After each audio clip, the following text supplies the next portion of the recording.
What happened in this video that you're about to see could be happening in your city. It could be happening to you.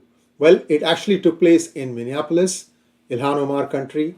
And I just want you to take a quick look at this. You can see how close he came to be bashed up badly. So this is the state of affairs in Minnesota, and this is Minneapolis. Again, I said Ilhan Omar country. What really is happening? I think people are not understanding. These are all smart people, which is what makes it really, really hard for me to digest that somebody who's capable of even rudimentary thought would be able to separate what took place on October 7th by Hamas and what is the cause for Palestine. Let's separate the two. What happened on October 7th was a horrific crime against humanity. And that has to be rectified. And whatever else is happening now, to go and hide behind population, hide behind children, women, and then try to cry victimhood. And then they know that if they bring up the word Hamas, people are going to immediately connect to that October 7th crime. So what do? They start beating their chest about Palestine, free Palestine. How many of you know even what free Palestine stands for? You know what it stands for? They want the entire area that is currently Israel and West Bank and Gaza to be completely devoid of Israeli Jews. What do you want to do with them? You want them to just go and jump in the lake in the Mediterranean? Not happening. In fact, I'll go ahead and tell you it is my contention that it was the United States which created Israel in 1948. 1947, November 29th resolution, if you go back and look at who turned the levers to make sure that this state creation happened, it was United States. Truman was the president at that point of time. So that's not happening. 7 million Jews are there. 2 million Israeli Arabs are there. They're having a great life. It is up to the Gazans to understand what it is that they want from life.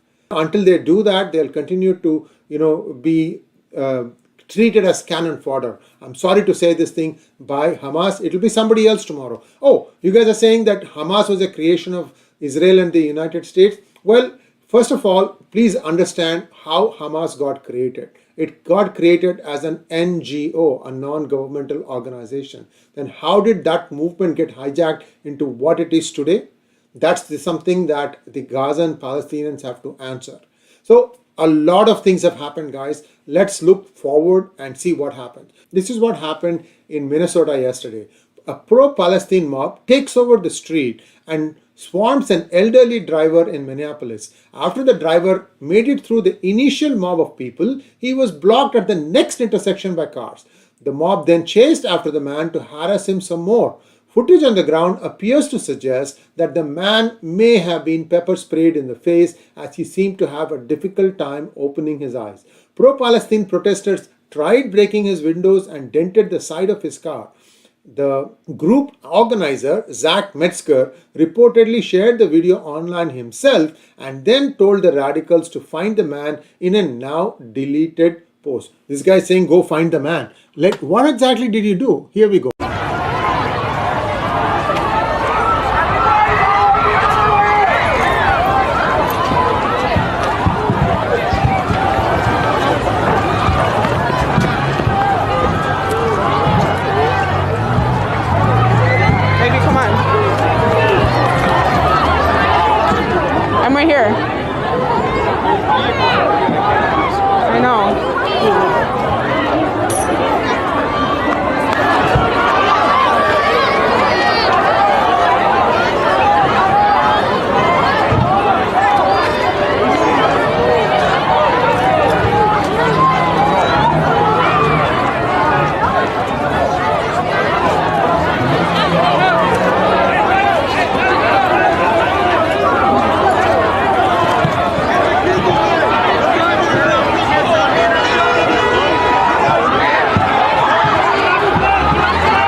this could be happening to you in your city. What exactly are the police doing here?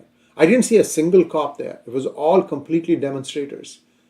Where are the cops of Minneapolis? Oh, you defunded the police, right? So there is nobody working anymore for you. See, these are some of the things, consequences people should think about when they say defund the police. And in fact, some other things are happening on the original crime, Floyd crime, that he may have not died out of someone sticking his knee on his throat, but he might have died of fentanyl. That is a separate video. You guys can watch it on internet. I shudder when something like this happens. If somebody is on fentanyl, I think I've told you this, 18 months is the maximum time before they die. They die. And that's what appears to have happened in George Floyd's case, because the examiner said that. This is the government examiner who said after the autopsy that that was his cause of death. Anyway, so let's get back to this one here.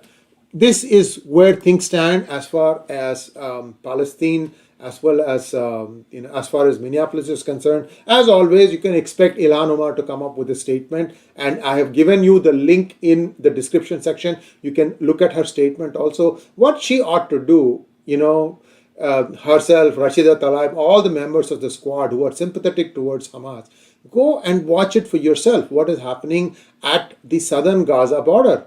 Volunteer. Find out how things are. Then you will know what exactly is the reality. You're just sitting here in your air-conditioned room and making statements, doesn't work. Anyway, now I want to show you a video that has come out about the capabilities of the latest aircraft carrier, the USS Gerald Ford. This is right close to Israel, and it has an advanced laser defense system. I'm going to show you a video that explains what this is. The lasers, which travel at the speed of light, are able to burn holes through enemy assets like drones. Firing a single laser beam costs between $1 to $10, as opposed to a defensive missile that can cost between $1 million to $10 million. So clearly, this is a low-cost, effective option. The lasers, and look at this video, guys. You'll be blown away. I'm going to show you that video now. Take a quick look at that, and then we'll come back to The U.S.'s new laser-firing aircraft carrier is off the coast of Israel. How it works will blow your mind. Let me explain. This new technology operates with unbeatable precision, like a laser pointer. What sets it apart is its pinpoint accuracy, allowing it to target specific areas like a ship's engine without causing damage to the other parts of a ship. What's truly remarkable is its stealth. Not only is it silent, but it's invisible. If enemies are hit, it will come as a complete surprise. The lasers can obliterate moving targets on land, water, or in the air. But how does it actually work? This laser weapon system generates a precise infrared beam from a solid-state laser array. Its key advantage lies in its lightning-fast response, as the laser travels at the speed of light. If there's any threat, they'll be gone in less than a second. These lasers can fire multiple shots without the need for traditional ammunition, offering a significantly lower cost per shot. These are US's answer to the hypersonic missiles that China claims to have, and this is just the first set. We don't know if the one demonstration that you saw is actually on board the USS Gerald Ford. This is a standard video that kind of showcases the new laser technology. So I don't want you to automatically assume that these are on the USS Gerald Ford. Now, the third thing, I wanted to update to you about what is happening with the Canadian diplomats. Was achieving parity the only reason why India demanded that 41 Canadian diplomats leave? Well, turns out that there is much more happening, much more going on than meets the eye. What happened? There is a News 18 exclusive story that says that Canadian diplomats were granting visas to people with known criminal antecedents who are Khalistani supporters, top government resources told CNN News 18. They have done this deliberately, and the idea was very clear: to give visa to take certain individuals out of India. Even people Those who were involved in cases were given visa and sent to Canada by these diplomats, the sources said. The whole story, again, is available as a link in the description section. You do have the opportunity to go back and read the entire story, and you will know what is happening there. But more importantly, I've also told you in a previous hangout that MPs, members of parliament, such as Simranjit Singh Mann, he has self-admitted that he takes up to 35 to 70,000 rupees per application. Any Punjabi youth can go to him and say, I need a letter from you, where he will say that this particular person is being discriminated by the local law and order authorities and should be given asylum. Whatever words you want to put, he will put it and give it to you. You have to cough up 35,000 to 70,000 rupees. These are his words. And this is just one guy. What about the others? So this is another problem. India needs to shut the hole on its side also. So this is not something that's going to go away just like that, and I'm hoping that the same government source can give us an update on what is happening with this. Also, another update before we wrap up this one: what happened to the 700 Canadian students who were found to have fake admission letters and who were being deported? Well, there's an update from the appropriate Canadian minister that came in June of 2023, and I've given you a link for that too. What he said was each of those 700 cases were going to be looked at on an individual basis, whether it was a genuine case where the said student, whether the person knew about the fact that this person was a forger and so on and so forth. By the way, the man who forged all these documents is still missing. I have a feeling that this should have been caught by the Canadian visa authorities. They should have known. How did they miss it? So that's the question that is uppermost in my mind, at least. And we have to wait and see what happened. If some of you are actually affected by this, whether you are students stuck in Canada or the parents stuck in India, please do reply by way of comment as to what is happening, what is the latest on it. Because what I have is the situation as of June. Thanks for watching. Please like, share and subscribe to our channel. Don't forget to click on the bell button for notifications. Namaskar.